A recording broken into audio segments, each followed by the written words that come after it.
آله وصحبه ومن نصره ووالاه. سبحانك لا علم لنا إلا ما علمتنا إنك أنت العليم الحكيم. وعنده مفاتح الغيب لا يعلمها إلا هو ويعلم ما في البر والبحر وما تسقط من ورقة إلا يعلمها ولا حبة في ظلمات الأرض ولا رطب ولا يابس إلا في كتاب مبين. اللهم صل وسلم وبارك على مولانا محمد النور المذهب للنسيان بنوره وعلى آله في كل لمحة ونفس عدد ما وسعه علمك. أما بعد. السلام عليكم ورحمة الله وبركاته. Fadil Tuan Imam Barisan Jawatan Kuasa Masjid Negeri, Datuk-datuk, tuan-tuan dan puan-puan, perempuan tak ada, tuan-tuan muslimin tanpa muslimat yang dirahmati Allah Subhanahu wa taala sekalian. Apa khabar tuan-tuan? Alhamdulillah, kita dapat bersama malam ini. Hati tu rasa gembira benar kan? Alhamdulillah, bersyukur. Walaupun masjid telah kita buka beberapa tempoh yang lalu, program solat berjemaah alhamdulillah telah dapat kita laksanakan, ya. Cuma pengajian, ya, kelas-kelas takmir, bacaan-bacaan kitab masih belum dapat dilaksanakan. Maka alhamdulillah, ya, kita bersyukur pada Allah Subhanahu wa taala, beberapa hari ini kita dah mula menganjurkan pengajian. Dan imarah masjid itu di antara perkara yang penting di samping solat berjemaah, ya, ialah pengajian ilmu, ya. Alhamdulillah. Jadi kita akan sama-sama menyambung bacaan kitab Bulughul Maram lil Imam Ibn Hajar Al-Asqalani radhiyallahu an. Ya, saya kira kita berhenti dulu sebelum PKP pada muka surat 81. Ya, 81 hadis yang kompak. Ya, alhamdulillah. Tuan-tuan, muka surat 81 hadis yang kompak. Masih cerita pasal darah orang perempuan. Walaupun orang perempuan tak ada, kita baca sepintas lalu je lah, ya, sebab ada juga sedikit ataupun secara langsung melibatkan hukum hakam kita sebagai suami, yang melibatkan hukum sebagai bapa, maka kita ambil tahu juga, ya. Walaupun secara pendetailannya itu kita tak dapat nak mengaji secara mendalam, itu kita serahkan orang rumah kita pada ustazah dia supaya lebih detail dan lebih mendalam pengetahuan tentang bab darah ni, ya. Maka qala rahimahullahu taala wa nafa'ana bihi wa bi'ulumihi fid darain amin. Wa an ummi Atiyah radhiyallahu anha qalat, ya, daripada Ummi Atiyah radhiyallahu anha. Siapa tuan-tuan Ummi Atiyah? Kita baca hadis ni tuan-tuan, kalau boleh kita berkenalan juga dengan perawi dia, kita tahu jugalah, ya. Maka dalam nota kaki tuan-tuan tu, muka nombor 145 dia ada tulis, ya, Ummu Atiyah ni dia nama dia Nusaibah binti Ka'ab radhiyallahu anha ataupun bintil Haris, daripada bangsa Ansar, mak kepada Sayyidina Abdullah bin Zaid radhiyallahu an, dan telah berbai'ah dengan Nabi SAW. Bai'ah ni dalam bahasa kita bersumpah setia. Tuan-tuan, dia kalangan sahabat yang besar, dia kalangan sahabiat, di kalangan wanita, ya. Sayyidah Ummu Atiyah di antara orang yang penting, ya, di kalangan para muslimat, tuan-tuan. Dan dia pergi perang. Kalau orang sebut ini frontliner, barisan hadapan, wanita yang pergi perang, tetapi dia bukan dengan erti kata mengangkat senjata, tetapi terlibat sebagai mumarridah ni nurse, ya, merawat pesakit, ya, mengubat orang yang cedera, luka dan sebagainya. Itu Ummi Atiyah radhiyallahu anha. Qalat kunna la na'uddul kudrata was-sufrata ba'da at-tuhri syai'a. Tengok terjemahan dia, halaman 82. Adalah kami bilangkan air warna keruh dan warna kuning. Warna kuning tu dikata seumpama nanah, macam nanah. Kemudian daripada suci, daripada haid itu akan suatu darah haid. Mana kita nak tahu tuan color-color ni, mana kita tahu. Jadi kita tak payahlah nak, saya pun tak payah nak tahu kalau lebih dah kan. Tapi ertinya tuan-tuan, kalau dah selesai, dah bersih, dah mandi, dah cek tu, kalau keluar macam-macam color ni tuan, contohnya tadi warna keruh, warna kuning, maka mereka menganggap ya itu bukan darah haid. Pendetilannya wallahu alam bisawab. Okey, selesai, masuk hadis yang kelima. Senang kau jawab saya kan. Tuan-tuan Taib. Wa an Anas radhiyallahu anhu anna al-yahuda kanat idha hadat al-mar'atu fihim lam yuwakiluha. Kata Sayyidina Anas radhiyallahu an, Nabi SAW meriwayatkan, menyebutkan orang Yahudi tuan-tuan, kalau orang rumah uzur ataupun haid Yahudi tuan-tuan, apa dia buat tuan? Dia tak makan sama. Jadi meja makan tu PKP lah, bukan 1 meter tuan, 1 kilometer jarak Dia asingkan betul orang rumah makan tak boleh semeja, tak boleh makan sekali. Orang Yahudi punya style tuan-tuan, dalam bab makan, dalam beberapa perkara tuan-tuan, orang Yahudi ni dia sangat syadid, terlampau mengada-ngada, macam mana nak ubah ni, terlampau benci dengan perempuan haid ini sehingga diasingkan. Dalam bab makan dipisahkan, berburak pun kadang tak nak, tak boleh duduk sekali mujalasah, tuan-tuan, tak boleh makan, tak boleh sembang, tak boleh, diasing, dipisahkan betul orang perempuan yang haid. Ini budaya trend orang Yahudi. Nasrani pula sebaliknya. Nasrani tuan, dia bukan makan ni tuan, makan sama, dia makan dia perempuan tu sekali, bini itu dia makan ni walaupun tengah haid, dia bersama. Orang Kristian walaupun isterinya haid, dia tak kira, dia bedal juga. Maka Islam datang, Nabi SAW ajar kita apa? Isna'u kulla syai'in illa nikah. Lakukan semua perkara, sekalian perkara kepada isterimu yang sedang haid, melainkan an-nikah, yakni al-jima'. Yang tak boleh urusan yang melibatkan kemaluan, hubungan kelamin, jima'. Yang lain okey. Maksud yang lain okey itu dihuraikan dalam hadis yang ke-6. Hadis Sayyidah Aisyah radhiyallahu anha, kana Rasulullah sallallahu alaihi wasallam ya'muruni fa'attaziru fayubashiruni wa ana haid. Tuan-tuan macam mana kata Sayyidah Aisyah, kalau aku sedang haid, Nabi SAW suruh buat apa? Memakai, ada alas kain ke apa, ada alas pada tempat apa tuan-tuan, alat kelamin itu, maka aku pakai kain pinggang, maka berapat dan berhimpit kulitnya dengan kulitku waktu tidur sama-sama, padahal aku perempuan yang haid.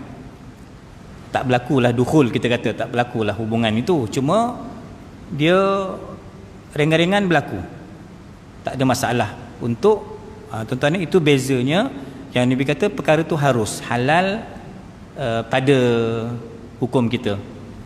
Kita tolak Yahudi, kita buang cara Nasrani, kita ikut cara sunnah Nabi SAW. Sekiranya begitu, maknanya masih dibenarkan selagi tidak membabitkan hubungan nikah ataupun jima' tadi. Maka jima' tu hukumnya berdosa tuan-tuan, sehingga pada hadis yang ketujuh itu tuan-tuan, kena bayar, kita sebut tuan-tuan, kita sebut kena bayar dondo. Apa dondo dia tuan? Hadis Abdullah bin Abbas radhiyallahu anhuma, an Rasulullah sallallahu alaihi wa alihi wasallam fil ladhi ya'ti imra'atahu wa hiya haid. Apakah fatwa, pandangan hukum terhadap suami yang setubuh isterinya ketika isterinya sedang haid? Maka dia, hadis-hadis yang kita baca malam ni dia berkait, ada hubung kait antara satu dengan yang lain lah. Macam mana kalau berlaku begitu?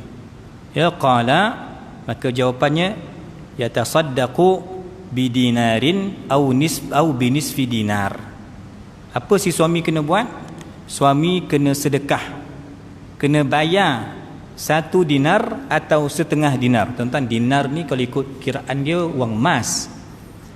Saya tak ingatlah dia punya kiraan dia tuan-tuan. Wang emas 1 dinar tu dia bukan murah. Kalau tuan-tuan ada bacaan boleh share dengan saya lah.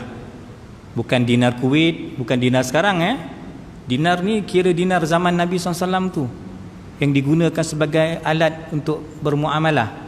Ya, jadi dia kita anggap mahal, harga yang perlu dibayar oleh suami yang telajak jima isteri yang sedang haid. Dia kena bayar 1 dinar. Okey, ataupun au binisfi dinar. Kalau tak mampu, ya, dia bayar separuh, setengah dinar.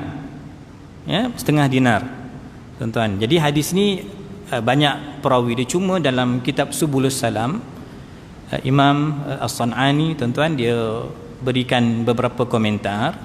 Antaranya hadis ini mengikut pandangan imam kita, Imam Syafi'i, dia kata hadis yang muttarab.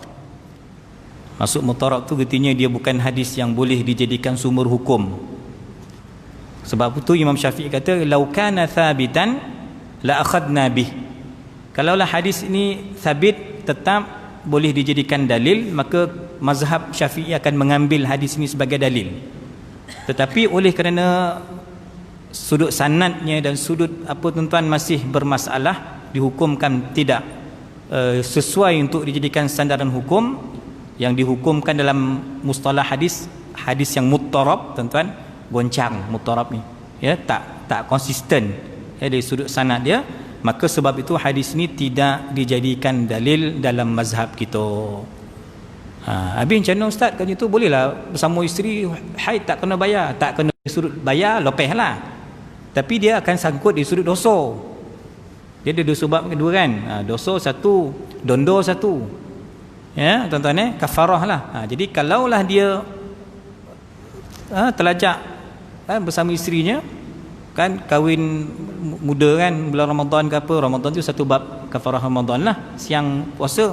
Tapi kalau berlaku begitu, kalau bukan Ramadan dan sebagainya, tuan-tuan, maka dia dalam mazhab kita, tuan-tuan, tidak dikenakan kafarah, tidak dikenakan denda, ataupun sedekah 1 dinar ataupun separuh dinar, setengah dinar bagi mazhab Imam Syafi'i. Cuma hukumnya tetap berdosa.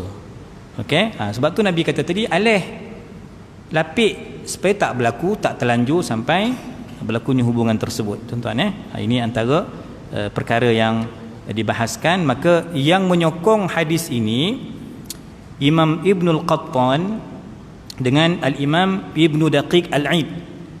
Imam Ibnu Daqiq Al-Aid ni, tuan-tuan, dia asal mazhab Maliki, seingat saya, bertukar mazhab Syafi'i. Akhirnya dia menjadi seorang ulama hadis dalam mazhab Syafi'i, dan beliau ada kitab-kitab yang hebat. Beliau menyokong sesiapa yang terjebak jima isteri ketika haid, dia kena bayar 1 dinar ataupun setengah dinar mengikut hadis ini. Jadi kesimpulan yang saya nak sampaikan ialah mazhab kita tak mewajibkan membayar kafarah dalam bab ini, tetapi hukumnya tetap berdosa. Mungkin tuan, saya harap benda ni dah settle lama dah kan. Qala, hadis yang ke-9, yang ke-8. Wa an Abi Sa'id al-Khudri radhiyallahu anhu qala qala Rasulullah sallallahu alaihi wa alihi wasallam, alaysa idza hadatil mar'atu lam tusalli wa lam tasum. Tidakkah apabila datang haid seorang perempuan tak solat dan tak puasa? Hadis panjang. Ataupun soalannya, tidakkah seorang wanita tu masa PKP pun tak boleh datang masjid lagi? Itu kelemahan wanita. Faham tuan-tuan? Kan orang lelaki patut besok yang imarahkan masjid ni, orang perempuan ni ramai. Sebab tu banyak lagi masjid, tuan-tuan, tak buka lagi kuliah. Dia kata tunggu sampai jabatan bagi orang perempuan datang. Sebab itu orang lelaki pemalih. Yang memenuhkan masjid semua orang perempuan. Tapi masjid negeri itu steady lah. Orang perempuan pula kurang kan tak? Dia fokus kelas kat bawah lah. Pengajian mungkin fokus sekian. Gitu tuan-tuan. Ya, di sini menyokong kelemahan wanita. Ya, perempuan masih belum dibenarkan lagi berjemaah mengikuti pengajian. Ini dalam study lagi. Pihak jabatan masih study lagi macam mana, apa kaedah dia dan sebagainya kan. Artinya di sini juga ada sedikit kelemahan bagi seorang muslimat, seorang muslimah, tuan-tuan. Okey, baik. Perempuan, maka dimasukkan juga hadis ini, seorang ibu, seorang isteri, wanita, kalau dia haid, ya, dia tak boleh solat. Itu jelas. Dan solat tuan-tuan kita faham dia tak wajib qada. Secara mudah, kalau qada tuan-tuan pitam, dia pitam, kita pun pitam. Sebab kerja dia tuan-tuan tak pek buat tarik, tak pek buat masak apa, dia kerja semayang je nak qada. Qada puasa pun tak settle lagi tuan-tuan. Jadi bab itu kita kena jelas.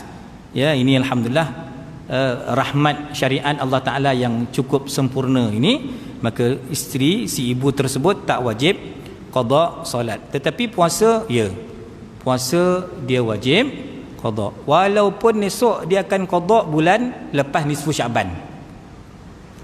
Dia tak puasa 10 hari ni, bulan Ramadan ni, PKP ke tak PKP ke, corona ke apa ke, dia tak puasa 6 hari, uzur seminggu 7 hari. Biasa perempuan akan qada bila tuan? Dia akan mula qada lepas nisfu Syaban. Masa tu kalang kabut dah dia, huru-hara dah dia kan tuan-tuan. Jadi ini satu akhlak yang tak baik kita kata. Maka datangnya tuan-tuan keharusan menghimpunkan puasa 6 dengan puasa qada. Mazhab kita membenarkan tuan-tuan tasyrik an-niyah, menggabungkan niat puasa qada, tumpangkan sekali puasa 6. Puasa 6 pula kono hari Isnin, kemudian pula kono pula hari putih. Dia masuk 3 sunat, 1 yang wajib. Tapi asas niatnya ialah niat qada. Sebab itu yang wajib. Yang sunat-sunat ni tadi tu, puasa Isnin ke Khamis ke puasa hari putih ke puasa 6, dia menompang, itu boleh. Sama kaedahnya tuan-tuan, saya sekadar mengulang kaji saja malam ni bagi panas lain dulu. Sama juga kaedahnya kita mandi junub dengan mandi sunat raya haji. Kan kita raya haji tahun ni hari apa? Jumaat. Malam Jumaat dia bersama isteri dia. Okey. Subuh tu dia mandi. Mandi tu dia niatkan mandi junub. Tu angkat hadas besar. Tetapi dia tompang sekali mandi Jumaat dengan mandi raya. Masuk sekali. Tapi niat asasnya ialah mandi junub. Jadi yang kocik dia boleh nompang yang besar. Yang besar tak boleh tompang yang kocik. Kocik ni tuan dia menompang perkara yang besar. Dia tompang saja, bukan dia asal, dia furu'. Ini kaedah ya secara umum tuan-tuan yang saya kira insya-Allah benda ni kita dah faham, cuma saya sekadar mengulang. Cuma yalah puasa 6 pun tahun ni pun dah alhamdulillah lah, harap bukan puasa 5 puasa 4 lah. Ya, selesailah puasa 6 kita. Cuma dari sudut afdal selesaikan puasa 6 dulu. Sebab puasa 6 waktunya terbatas 29 hari kan. Puasa qada tu dia ada lagi kita kata 10 bulan 11 bulan. Itu dari sudut afdal. Tapi kalau kita lebih kenal lah bini kita macam mana, kalau jenis cenekek susah sangat apa, kita khabar dia kau niat sekali qada. Senang esok dia tak ada somak kepala lepas ni Syaban kau masuk tu lah kalau kabut kau nak qada. Kita lebih kenal mungkin pasangan kita, anak-anak kita. Jadi kita boleh bagikan pencerahan hukum begitu. Ya, syariat dia ada panduan, tetapi dari sudut afdal kita kata dia asingkan. Afdal begitu. Tuan-tuan wallahu alam bisawab. Hadis ni panjang, wa fi hadisin tawil. Hadis ni panjang. Panjang macam mana tuan-tuan? Kita tambah sedikit tuan-tuan. Hadis ini ya, dia cerita tuan-tuan ya, iaitu orang perempuan ni dianggap nuksan, ya, kurangnya agama mereka, nuksanu diniha. Dari sudut apa kurangnya agama wanita tu? Sebab dia ada tempoh cuti wanita, maka ketika ini dia tak boleh solat. Tempoh seminggu tu dia memang tak boleh solat, maka dia, kalau orang yang pemalih tuan-tuan, dia memang seronoklah rehat. Tapi orang yang nak beramal tuan-tuan, lebih-lebih lagi kalau pergi umrah, jam juga kan, pergi umrah, sampai maksud tu dia sampai je terus uzur, kan nak balik kan bersih, jam juga. Kalau haji, ini tuan-tuan kalau khusus haji kita akan terangkan. Kalau haji, artinya nanti kita akan maklum kepada ustazah, kepada ustaz petugas tu kita maklum dia dah uzur, maka akan adalah aturan daripada tabung haji, dia akan lewatkan penerbangan pulang. Itu kita boleh atur lah. Kalau haji tu agak ada masa untuk disusun. Tapi kalau umrah tuan-tuan, Masya Allah tabarakallah, kesian lah. Tapi kesiannya dari sudut pahala, dia dapat pahala. Tapi kekurangannya dia tak dapat nak memperbanyakkan ibadah. Dia tak dapat nak banyakkan ibadah umrah sunat. Dia tak dapat memperbanyakkan contohnya tawaf sunat. Dia hanya boleh duduk dekat bilik hotel dia, peganglah tasbih, bacalah aurat, bacalah ahzab, bacalah kalau dia ni memang orang yang melazimi surah-surah tertentu. Contohnya dia malam dia baca suratul mulk, sebelum tidur dia baca surah waqiah, malam Jumaat dia tak pernah lepas surah yasin contohnya kan, hari Jumaat dia memang tak pernah miss surah kahfi. Itu dijadikan wirid. Wirid tu maknanya amalan dah tetap. Maka di situ dia boleh baca dengan niat zikir. Kan, dia terlepas dari sudut pahala sama insya-Allah, tapi dari sudut penghayatan, pengalaman, nak rasa jam, nak rasa bertolak-tolak sikit masa tawaf, nak tengok orang yang itu dia tak dapat. Tuan-tuan ini kita faham. Itu dari sudut itu dianggap nuqsanu diniha, kekurangan bagi seorang, kekurangan dari sudut aspek agama bagi seorang wanita. Dan confirm tuan-tuan, walam tasum, dia tak boleh puasa. Yang kita kesian sikit, pukul 7 datang haid, 7 maghrib dah nak maghrib, 10 minit sebelum azan, 5 minit tengah duduk kat meja dah sama-sama baca doa dah datang dia punya darah haid, ataupun betul-betul 1 minit. Itu semua kuasa Allah, hikmah yang sangat besar, maka menyebabkan mereka perlu wajib qada hari yang tertinggal. Walam tasum, tak boleh puasa. Tuan-tuan itu dari sudut apa? Kekurangan agama, penghayatan beragama bagi kaum ibu. Kat situ dia tak boleh uzur, dia jam, dia tak boleh tuan-tuan, tak boleh solat, tak boleh puasa. Dari sudut qada tadi kita dah bahaskan, tak wajib qada solat, dan tuan-tuan cuma wajib qada puasa. Kalau nak qada juga apa macam rajin pun nak qada solat, memang acik memang biasa ustaz, acik qada solat-solat yang dulu muda-muda dulu masa acik uzur seminggu sebulan tu memang acik qada. Kalau rajin pun macam mana? Hukumnya harus. Kita kata tak wajib kan?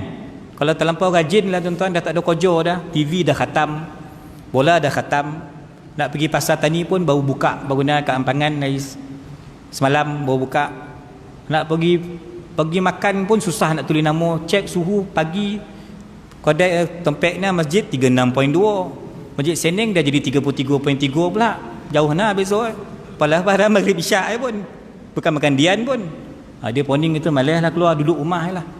Dia kerja dia apa tadi, nak keluar malas, nak beli barang kena cek suhu, dia tak kosong nak belayan, duduk rumah. Kerja dia qada solat dia. Solat apa cik qada ni? Qada solat masuk uzur. Wajib ke tak wajib? Jawapan tak wajib. Tetapi dia kena rajin tuan-tuan, nak qada juga harus, tetapi lebih baik dia memperbanyakkan solat sunat. Okey ya, lebih baik dia memperbanyakkan solat sunat. Macam itu juga dibahaskan oleh ulama. Tuan-tuan ni dah terlalu rajin pun dah tak ada kerja pun kan. Abang Mat kat Maybank pun dah relax nampak kan. Apa nak buat? Saya qada semayang saya sebelum balik. Boleh ke tak boleh? Jawapan dia harus. Samalah macam perempuan tadi kan, dia nak qada tempoh dia haid, tak wajib. Kita nak qada dah rajin mana ni, nak naik ke makam kewalian, mesti-mesti nak jadi wali ni. Dah tak ada kerja, ngumpet orang dah rasa berdosa dah, dan nak qada dah cek alhamdulillah semayang sejak balik cukup alhamdulillah. Dan ambil kira sebelum balik kan tak wajib. Dia nak qada, maka kita kata tuan hukumnya harus kalau nak buat. Walaupun kita kata tadi lebih baik dia memperbanyakkan solat sunat. Kita macam-macam kita boleh buat kan. Duha boleh buat 8, boleh buat 12, qabliyah ba'diyah dah boleh ompek zuhur kan. Tuan-tuan, jadi banyak lagi solat sunat yang boleh kita buat. Itu lagi bagus daripada kita fokus untuk mengqada solat yang tak wajib kita qada. Saya kira jelas tuan-tuan. Kelemahan wanita dalam hadis yang ke-8 juga hadis yang panjang tuan-tuan. Kelemahan wanita dari sudut akal tuan-tuan. Macam mana akal? Nuqsan akliha, iaitu penyaksian perempuan tuan-tuan, satu lelaki dia mesti bawa 2 orang perempuan untuk jadi saksi tuan-tuan. Dia tak cukup dengan seorang, dia mesti bawa 2. Kalau perlukan 2 penyaksian lelaki, bermaksud perempuan kena double, mesti bawa 4. Dari sudut itu ulama kata itu kelemahan dari sudut akal. Tadi agama, di sini 2 sudut ini, agama dan akal, letaknya kelemahan wanita. Kita malam ni boleh goreng lebih lah sebab wanita tak ada kan, tapi dia tengok live lah ni tuan-tuan kan. Bukan itu, bukan menghina wanita. Ya, kita pun lahir daripada seorang ibu, tuan-tuan. Kita ada ummahatil mukminin, isteri-isteri Nabi, kita sayang semua, kita hormat semua. Cuma dari sudut hikmahnya, Allah letakkan ar-rijalu qawwamuna 'alan nisa. Lelaki dia pemimpin, dia lebih tinggi daripada perempuan. Dari sudut tu, kepimpinan negara, tuan-tuan, nombor satu, tak kira lah sempurna ke tak sempurna ke, Syafi'i afdal ke tak afdal ke, tak kira lah siapa pun yang dinamakan. Nama tu naik, nama ni naik, itu terpulanglah orang politik punya kerja, tuan-tuan. Kita doakan yang baik-baik saja untuk negara kita. Tetapi wanita untuk ketua negara, tuan-tuan, memang tak dibenarkan. Lan yufliha qaumun walau amrahum imra'ah. Negara tak akan berjaya kalau dipimpin oleh seorang wanita. Di situ letaknya lah, tuan-tuan. Sebab apa? Nanti masa dia haid, dah kita buat maulid Rasul peringkat kebangsaan, dia tak boleh datang. Tapi kalau dia nak bedal, dia bedal lah, dia pandai-pandai lah keluar fatwa, carilah mufti yang mengharuskan wanita wuzu duduk dalam masjid, dia pantai lah kan? Sebab kalau ikut mazhab Hanafi, ini dalam resolusi tabung haji pun, tuan, kita pun suspend baca job tu, muzakarah tu. Dia kata resolusi tabung haji, kalau perempuan tu nak balik kampung halaman, ya, penerbangan dia dah dokek tadi, dia wuzu, dia boleh mengikut mazhab Hanafi, tawaf juga sah, tapi kena bayar dam. Saya peribadi, saya suspend lah dengan pendapat tu. Saya kata kita kekalkan mazhab Syafi'i lah, tangguhkan penerbangan seminggu, bersih, tawaf, lagi selesa, lagi kita yakin. Tapi ada alternatif lah, mazhab ni dia bagi pilihan. Ya, kadang-kadang perempuan tu dia memang tak boleh tunggu anak dia kecil lagi ke, tinggalkan anak mesti menyusu ke, apalah alasan-alasan tu, maka dicadangkan mengambil mazhab Hanafi. Artinya ada lagi pandangan-pandangan, tuan-tuan, yang dalam mazhab lain, cuma kita kata kita lebih selesa mengekalkan pandangan dalam mazhab Syafi'i. Sama juga, tuan, semalam kami mesyuarat fatwa bagi semalam, samalah dengan imam besar kita, Dr. Yusri pun ada, ya, sahibus samahah, pengurusi kita dalam masyarakat fatwa semalam. Isu yang berbangkit ialah Jumaat, kita raya Jumaat kan, semayang Jumaat tu wajib ke tak wajib? Kalau ikut PKP, dia tak wajib manjang, dia tak pernah masuk pun dalam senarai kan. Masjid buka hari apa? Selasa ke dia buka? Dia kan masih buka senarai yang nak semayang, dibuka kan? Selasa ya kan, Qajab dia penuh bang kan, Qajab dia penuh orang yang nak semayang ni dia. Tapi yang ceneke, janganlah Masjid Negeri pun kau tapau, Sendayan pun nama kau ada, Parui Takwa pun kau ada, kau isi nama banyak-banyak, kau datang satu je. Kajian yang dibuat, tuan-tuan, 40% dia datang, akhirnya yang nak datang tak dapat datang, masjid kosong. Itu pun satu ceneke nama tu. Kita confirm satu je lah, ya. Kalau dah dapat tu, dua tu mungkin kita boleh batal kalau orang nak semayang ni kan. Saya pun bising juga dalam masyarakat fatwa online lah masa PKP kan. Kita pergi masjid yang semayang kan, AJK 12 orang, dia bantai lolap 3 orang, tak sikit hati, tuan-tuan. Dah lah satu kampung 1000 orang tak boleh semayang, kau 12 orang ni AJK, wakil kita lah yang tak boleh semayang, kau semayang lah elok-elok. Dia bantai lolap, dia memang semua hidup nak tidur je kerja kan. Itu SOP pun kena tengok juga. Kau semayang elok-elok, kau ni wakil kita, 12 orang ni wakil kita, yang tak dapat nak semayang. Ni cerita PKP apa sebelum ni, sebelum P apa, B persyaratnya, kan masa tu kita tak boleh lagi, masa tu kita terpaksa buka untuk jawatan kuasa je kan. Dia bantai lolap, saya dapat pergi sebab wakil guru takmir, dapatlah semayang kan. Kita perhatikan orang, jadi kita tak selesa, tuan. Okey, baik.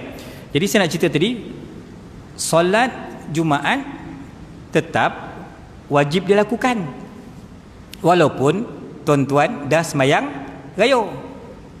Ustaz, mazhab lain kata, saya ingat mazhab Allahumma salli ala Muhammad, tuan-tuan, mazhab yang mengharuskan, ya, mazhab Hambali yang mewajibkan semayang raya. Mana-mana mazhab yang mewajibkan semayang raya, maka solat Jumaat gugur, sebab satu fardu je hari itu, dia boleh gantikan dengan zuhur.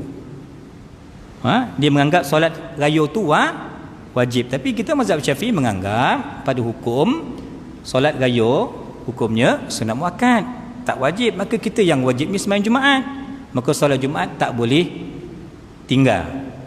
Selagi tuan-tuan mampu untuk masuk line tuan ataupun walk in, ada kosong masjid, kita wajib pergi solat. Tuan-tuan dikira tak berdosa kalau memang jatuhan kuasa gunakan rela ke petugas ke, maaf encik tak boleh masuk, penuh. Tu tuan-tuan tak ada dosa dah. Kita dah ada usaha nak datang. Tapi kalau sengaja memang duduk di rumah ni, dah naik lomak dah ni, dah biasa 3-4 bulan relax, kan dia punya alasan tak wajib. Dia kata darurat ni, tak apa, darurat. Kenapa tak sembahyang Jumaat? Darurat, kata. Darurat apa benda dah buka pagi. Kalau tak dapat masuk, itu cerita nombor 2, di situ baru gugur kewajipan kita tuan-tuan. Ataupun dari sudut kita memang demam, batuk, itu memang tak boleh pergi lah, sebab kita bimbang berlaku jangkitan dan sebagainya, kita faham dari sudut itulah ya. Jadi tuan-tuan, itu kita kata dalam mazhab Syafi'i kita kekalkan pandangan-pandangan itu tuan-tuan. Ni Bilal dah bangun ni risau sini kan, dia tak boleh tersambung ni, azan berhenti, jangan nak sambung-sambung InsyaAllah tuan-tuan Baik, sikit lagi selesai kan. Hadis yang terakhir tuan-tuan, yang ke-9 ya, hadis Sayyidah Aisyah radhiyallahu anha qalat lamma ji'na sarif hittu, kata Sayyidah Aisyah, ini cerita musim haji ni tuan-tuan. Sayyidah Aisyah buat haji, okey, sampai ke sebuah tempat yang namanya Sarif. Sarif bukan Syarif, bukan Shin, Sin Sarif. Aku haid, kata Sayyidah Aisyah radhiyallahu anha. Nabi kata apa? If'ali sallallahu, if'ali ma yaf'alul hajj ghaira alla tatufi bil baiti hatta tathuri. Kata Nabi SAW, boleh buat semua benda. Maksudnya boleh melontar ahlan wa sahlan, wukuf di Arafah boleh, mabit di Muzdalifah silakan, kutip batu tak ada masalah, melontar jamrah malam itu 7 biji boleh, boleh berlaku, semua kerja boleh dilakukan, kecuali yang tak boleh alla tatufi bil bait, yang tak boleh tawaf. Jangan engkau masuk tawaf, kata Nabi SAW kepada Sayyidah Aisyah yang kedatangan haid ya, sampai engkau suci. Suci tu artinya dah koreng betul-betul, dah cek mandi, baru boleh tawaf. Tuan-tuan maka apakah illah, alasan yang digunakan oleh ulama tak boleh tawaf? Satu, sebab Kaabah itu kedudukannya dalam masjid. Ini mazhab kita tuan-tuan dia pakai itu tak boleh kan. Perempuan uzur tak boleh masuk masjid. Kaabah itu datarannya memang dekat pusat, dekat center Masjidil Haram, maka tak boleh masuk tuan-tuan. Selesai di situlah. Ini tak boleh, kecuali kerja-kerja yang lain. Hatta untuk sa'i dibenarkan. Sa'i dibenarkan sebab dianggap tuan-tuan mas'a Safa Marwah itu bukan sebahagian kawasan masjid. Cuma kita bersambung saf itu dapatlah pahala jemaah. Bersambung sampai ke hotel kita bersambung, sahlah, dapatlah pahala jemaah tuan-tuan kan.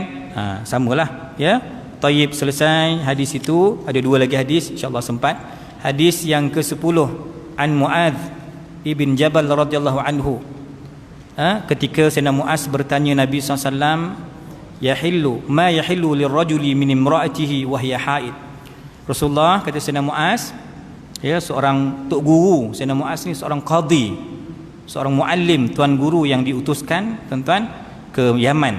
Sayyidina Muaz diutuskan ke Yaman menerangkan tentang hukum hakam, seorang mufti qadhi di Yaman, dan akhirnya beliau juga dihantar ke Syam, bumi Syam. Ini Sayyidina Muaz tuan-tuan ditanya Nabi SAW, ya, apakah perkara yang diharuskan bagi seorang suami terhadap isterinya ketika isterinya sedang haid. Maka Nabi kata apa? Ma fawqal izar, boleh ya, atas dikata izar, atas kain pinggang berlapik, tak berlaku dukhul, itu dibenarkan. Macam hadis 6 tadi kan, boleh buat semua kecuali nikah, kecuali jima'. Ini tuan-tuan hadis yang ke-10 menyokong hadis yang ke-6 tadi ya. Dan hadis yang terakhir tuan-tuan untuk malam ni ya, insya-Allah minggu depan kita dah boleh sambung bab yang kedua, kitab yang kedua, Kitabus Salah ya. Alhamdulillah tuan-tuan, hadis yang terakhir untuk bab haid ini, bab taharah ya, hadis an Ummi Salamah radhiyallahu anha qalat kanatin nufasa'u taq'udu fi ahdi an-nabiy sallallahu alaihi wasallam ba'da nifasiha 40 yauma ya.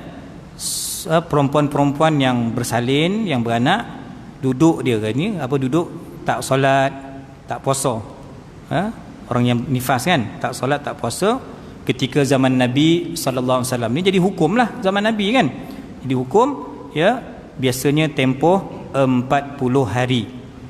Ya, hadis Imam An-Nasai dan lafaz daripada Imam Abi Daud tuan-tuan, dan ada juga lafaz walam ya'murha an-nabiy sallallahu alaihi wasallam biqada'i salatin nifas. Jelas.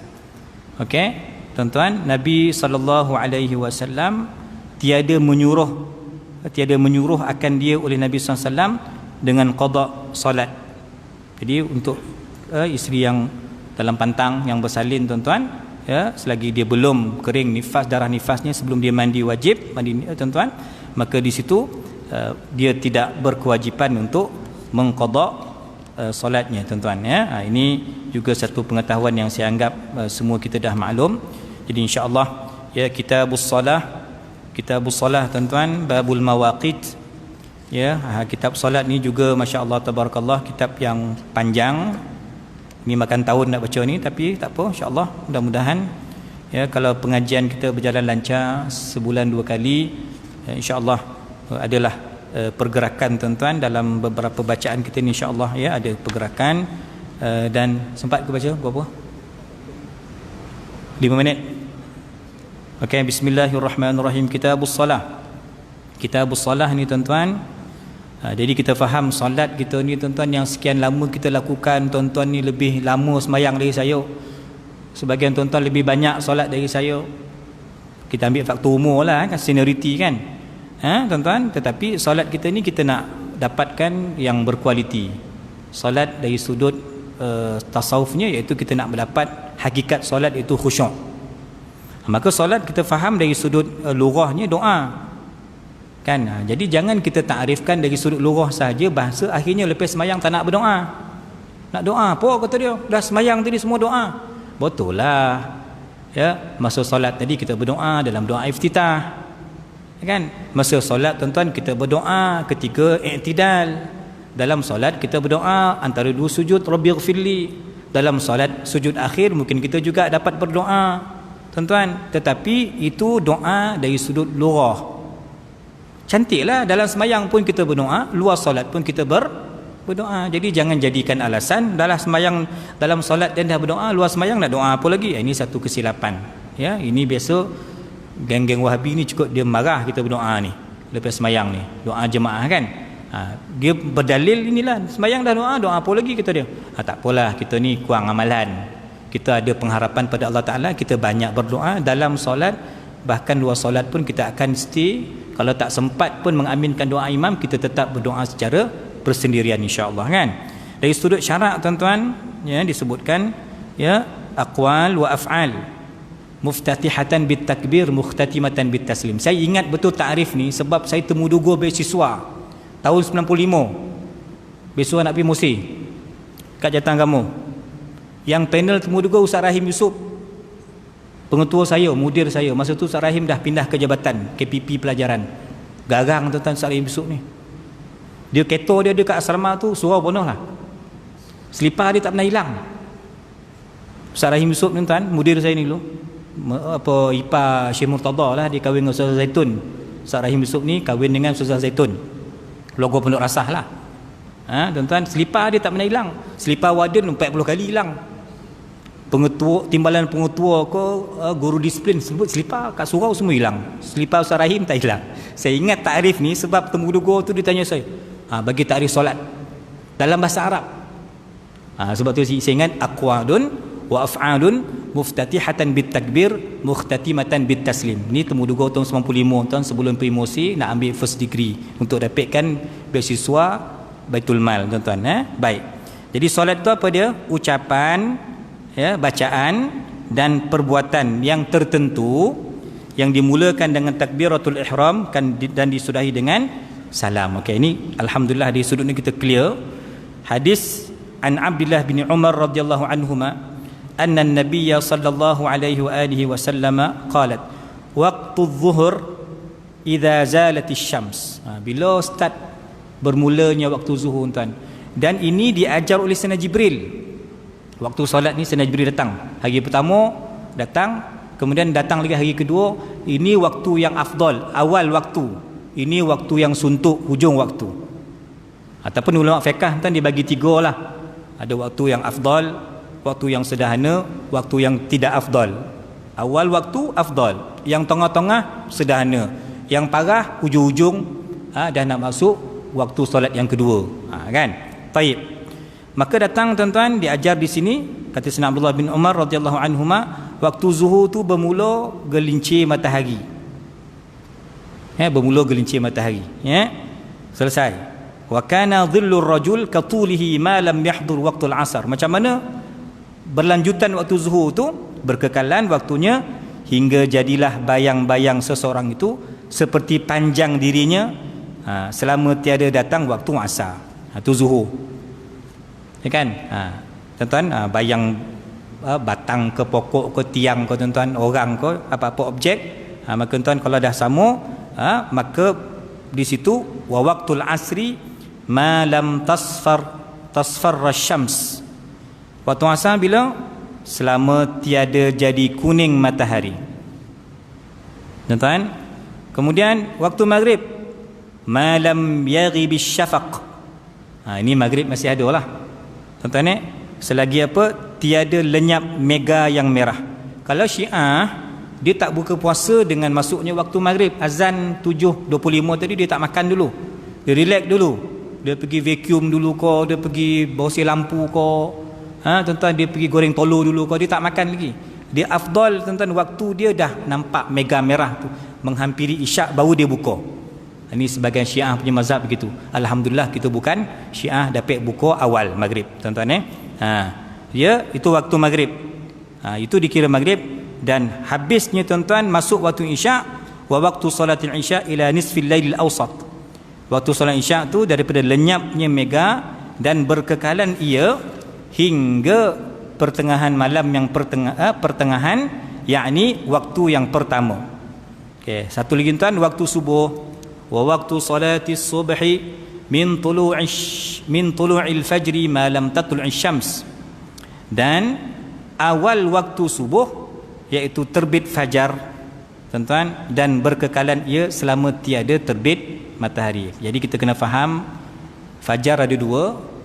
Ada satu namanya kadhib, bongak, tipu, macam dah terbit, macam dah subuh tapi belum subuh. Di situ azan pertama untuk kejut sahur, untuk kejut tahajud. Yang sebenar, fajar yang sebenar tuan dipanggil fajar sadiq. Sebab tu Nabi SAW kan ada 2 muazzin, Abdullah bin Umi Maktum dengan Sayyidina Bilal radhiyallahu anhuma. Ya, Nabi ada satu yang azan pertama dan azan yang kedua tu yang sebenar masuk waktu. Waktu pun dah masuk tuan, kita berhenti dulu. InsyaAllah kita sambung minggu depan. Ya, hadis yang kedua, bab al-mawaqit. Kita tu lupa bawa tabung sahah. Minggu depan kita bawa tuan-tuan, bawa duit lebih-lebih sikit qada tu 3 bulan Terima kasih tuan-tuan. Kita jumpa lagi insya-Allah. Assalamualaikum warahmatullahi wabarakatuh.